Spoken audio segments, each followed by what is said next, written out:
চলে গেলাম সকাল সকাল ভিশালে। পাক্কুমুড়ি আর আমি দুজনে মিলেই গিয়েছিলাম কেনাকাটা করব বলে। পুজো তো চলেই এসেছে, পুজোর শপিং তো করতেই হবে। চলো ভেতরে যাওয়া যাক, প্রচণ্ড গরম আজকে। যাই হোক, ভেতরে চলে আসলাম। পাক্কুমুড়ি দেখো একটা বাস্কেট নিয়ে নিল, নিয়ে এখন সব কিছু ঘুরে ঘুরে দেখছে। ওর জিনিসগুলো ও নিজেই দেখছে, দেখে পছন্দ করবে, আর আমিও টুকটাক কিছু কেনাকাটা করব। তোমাদের কাদের কাদের শপিং শুরু হয়ে গেছে অবশ্যই কমেন্টে জানাবে।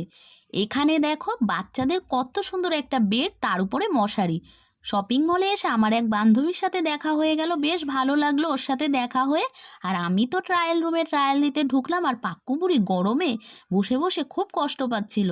কেনাকাটা আমাদের কমপ্লিট, বিল করাও হয়ে গেছে। এখন আমরা বাইরে যাব, কিন্তু বাইরে তো প্রচণ্ড বৃষ্টি নেমেছে, যেতেই পারছি না। এখন আমরা অপেক্ষা করছি বৃষ্টিটা থামলে তারপরে আমরা বাড়ি চলে যাব। তাহলে চলো, ব্লগটা কেমন লাগলো জানিও। Tata, bye bye.